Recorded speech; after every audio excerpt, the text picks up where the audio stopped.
exist. There were no medals. There were no movies. There was no statues. There was nothing in the history books about the 200,000 black men who wore the Union Army uniform and played major roles in several battles.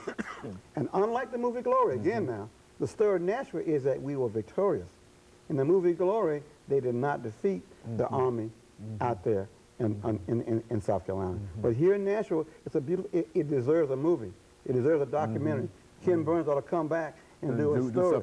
That's right. Because that way our children and white children and anybody can see there's a major part missing in the Civil War story, especially when it comes to Nashville, because this was a place that they had the hardest fighting black regiments.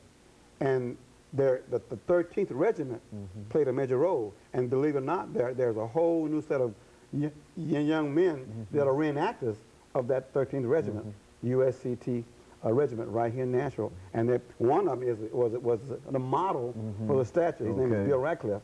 He was the actual model for the statue. And that's already out there. Yeah, he is a reenactor with the 13th USCT Regiment. And we're so proud of what he's done in terms of recruiting people to to become reenactors. Because that way you can go to schools, you can go to churches, you can go to programs, you can see these men dressed in the old Civil War. They talk about the muskets, talk about what they ate, and how they endured hardships, but they still fought and won. So we have spent also every year on December 15th paying tribute to the men who fought in the battle. We've never missed a year since '79. Very good. Go and talk about that activity and some of the people that were involved in that kind of early recognition. Mr. Kelso is gone, and James Marsh has gone on, helped us put this tribute together every single year on December 15th. No matter what the weather is, we're at the cemetery at 12 noon on December 15th. That commemorates the Battle of Nashville. We lay a wreath. We have history tours of a brief program to say thank you to the men who are buried there. We've been doing that with the Lynn Norris's group. We've been doing it with the Village.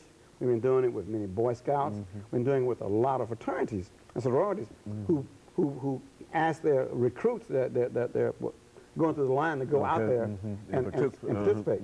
So over these 7 years, we've had a lot of folks come out there and open their eyes up to the Battle of Nashville and the role played by black men. And over the last 3 minutes, this statue that you have here is the culmination of many of your efforts. And what are some of the things that you'd like for folks to know who might wish to help support you? I think this is still an ongoing project. That's correct. We have raised the money to build the statue, to get it poured, the plaque on it, the granite marble, the foundation, the approval from the Veterans Administration.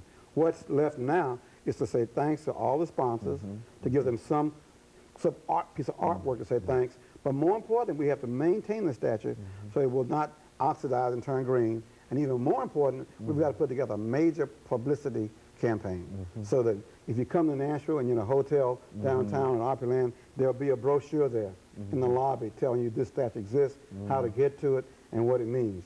So we have lots of fundraising to do, and we want you to look at our organization's federal exempt number. You can send your money to 1215 9th Avenue North on 37208 Nashville, 1215 9th Avenue North. It's a tax deductible. We're federally exempt, certified organization. We will send you a receipt back, acknowledging your gift, and listing you as a donor in all our publications. We have about $12,000 more to raise to accomplish that. And so you're working hard over these last few months in terms of not only building the statue, but at least trying to create a fund so that you can maintain it. And you would like, for as many people as might be watching this morning, to be aware of that and help you. I think you mentioned earlier, somebody else mentioned earlier about the amount of contributions. It does not have to be $5,000. No, it could be $5. It could be $5. Anything that they wish to give. That'll help us pay a lunch to a Boy Scout to go out and polish the statue up. Twice a year, you've got to put this special polish on that bronze. Otherwise, it turns an ugly green. And even though this is talking about St. Patrick's Day or whatever, we don't want to turn green. We want it to be nice and bronze for as long as we can keep it bronze. And we also want people to come out there and visit the statue. We deliberately made it a low statue on a very low pedestal so you could touch it. And the artist was Roy Butler, and we were proud of what he did, and the model was Bill Ratcliffe.